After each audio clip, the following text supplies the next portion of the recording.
Do you find yourself asking, what's my house worth? Are you asking this because you're trying to sell it?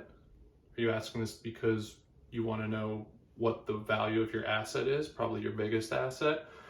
Or are you just looking for all of the options, right? If you're thinking about selling it, you want to know what it's worth, you want to broker that out and find out the best way to get the most money for your house.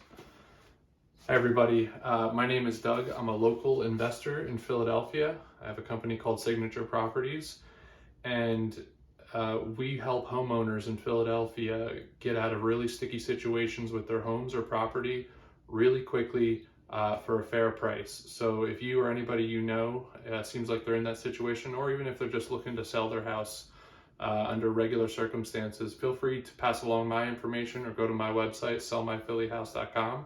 And we'd be happy to work with you. We love working with local people here in Philadelphia.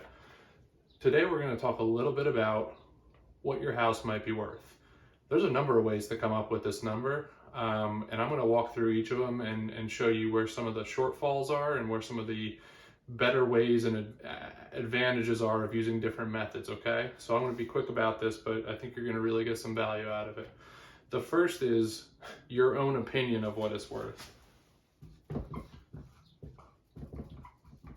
Now this is probably the worst because this has zero relevancy to the market and it's purely coming from your own head. You might have thought, hey, I bought my house for $100,000 last year.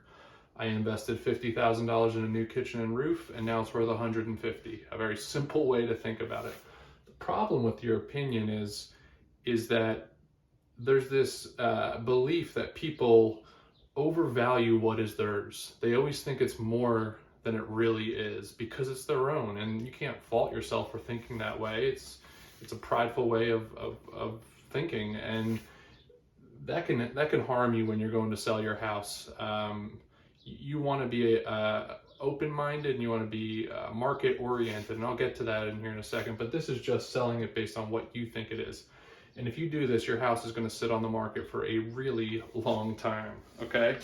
The second is the assessed value. A huge source of confusion. My house says it's assessed for $200,000. I can surely get that much for it, or more or less, right? And your thinking starts to be based off of that point. The assessed value is a value that is determined from your municipality or your town or your county for tax purposes, for property taxes. They levy a tax as a percentage of your assessed value. And your property could be reassessed too, and we could talk about that in another video.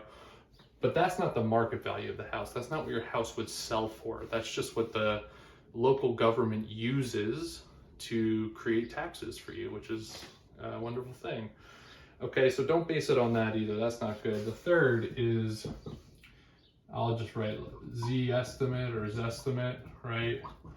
From Zillow, and Redfin has an estimate too. They use a computer to go around, scour for like properties and come up with a range or a number. It's good.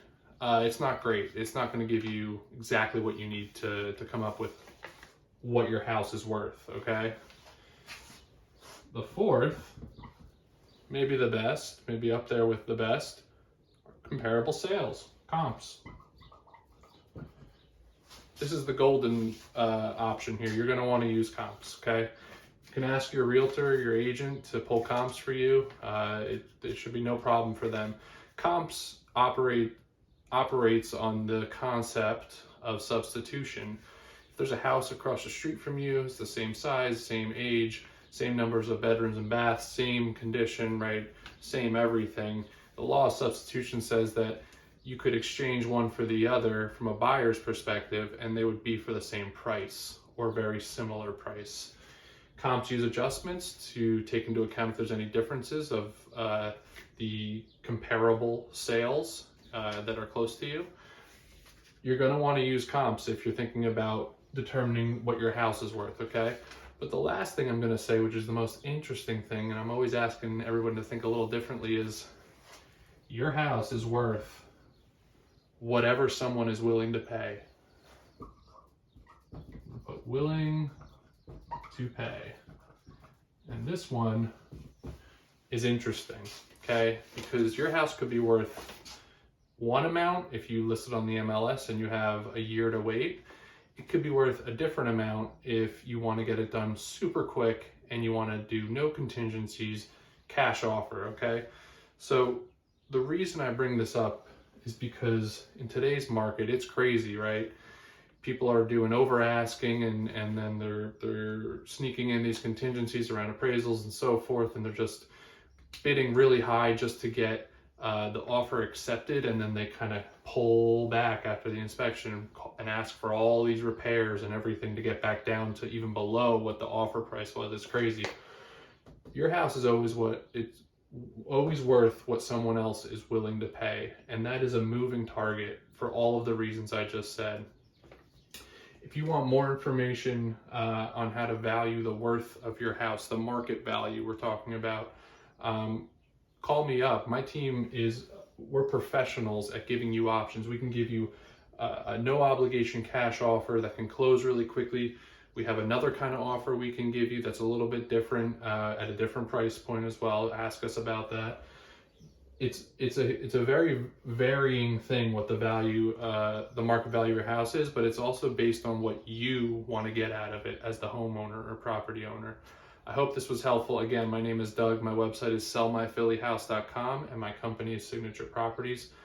We are based out of Philadelphia. If you want to know what your house is worth in Philadelphia, you can call us up, contact us, and we'd be happy to help you. Thanks.